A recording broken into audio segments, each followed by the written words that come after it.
दुर्गा देवी कवच।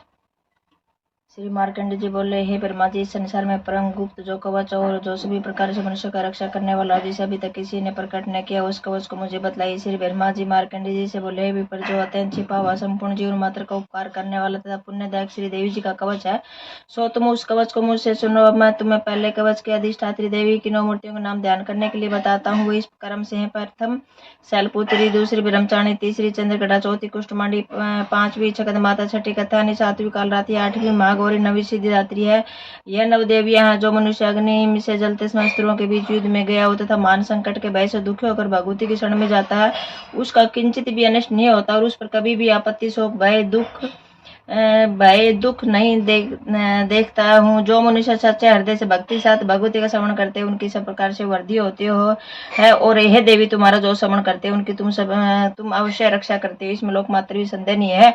श्री चामुंडा देवी प्रेत पर, वाराही भैंसे पर, इंद्रिय हाथी पर, वैष्णु गरुड़ पर, महेश्वरी बैल पर, कौमेरी मोर पर तथा विष्णु भगवान की प्रिय श्री लक्ष्मी जी कमल हाथ में लिए कमल पर विराजमान है। श्वेत रूप धारण करने किए हुए ईश्वरी देवी बैल पर तथा समस्त आभूषणों से सुशोभित ब्राह्मणी देवी हंस पर आरूढ़ है। इस प्रकार से समस्त देवियां संपूर्ण योगों से युक्त विविध भांति के आभूषणों तथा रत्नों से शोभमान हो रही हैं।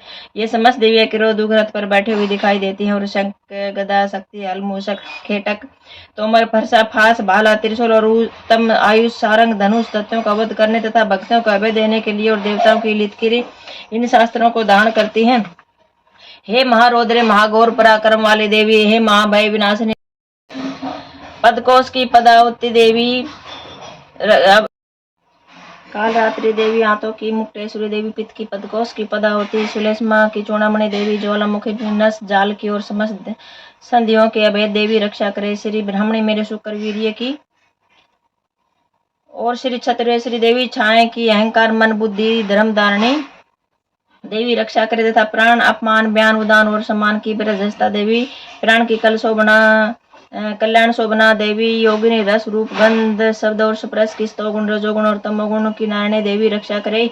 आयु की वाराही देवी, धर्म की वैष्णो देवी रक्षा करे। चक्रिणी देवी यश की, कीर्ति की तथा विद्या की सदा रक्षा करे। इंद्राणी मेरे गोत्र की, चंडिका मेरे पशुओं की, श्री महालक्ष्मी मेरे पुत्रों की, भैरवी मेरी स्त्री की रक्षा करे। सुखदा देवी मार्ग में सेमकारी, मार्ग में आई हुई आपत्तियों से महालक्ष्मी, दरबार में विजया देवी सभी स्थानों से सब प्रकार से रक्षा करे। कवच में कोई स्थान सुरक्षा से शेष रह गया हो तथा उस स्थान पर पापों का नाश करने वाली जयंती देवी रक्षा करे। अपने कल्याण चाहने वाले मनुष्य के कवच को बिना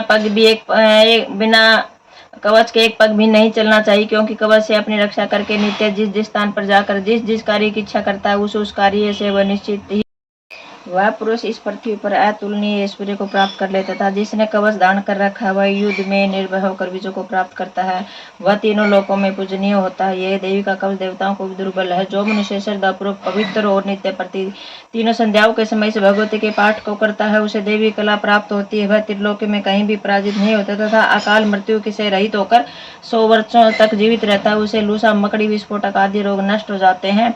स्थावर, जंगम, कृत्रिम, विषादी तथा समस्त अभिचर, यंत्र, मंत्र, तंत्र आदि जो पृथ्वी पर तथा भूचर प्राणी, खेचक, जलधर प्राणी और उपदेशक साथ में उत्पन्न हुए तथा कृषि से उत्पन्न होने वाले रोग, डांकनी, शांकनी आदि निज देता इस कवच के धारण करने से नष्ट हो जाते हैं। अंतरिक्ष में गमन करने वाले महाबलशालिनी, डांकनी, ग्रह, भूत, पिशाच, यक्ष, गंधर्व, राक्षस, ब्रह्मा राक्षस, बेताल, कुष्ठमांड तथा भैरव आदि अनिष्ट कारक देवता देवी के कवच को हृदय में धारण करने वाले पुरुष के दर्शन मात्र से भाग जाते हैं।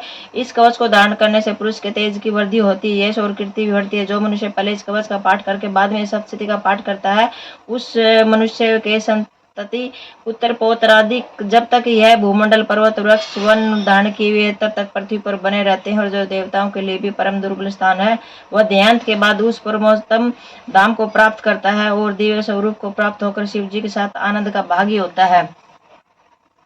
यह देवी का कवच बहुत ही पुण्य देने वाला है, इसलिए देवी का कवच सभी को करना चाहिए है। अगर नहीं कर सके तो इसको सुनना जरूर चाहिए।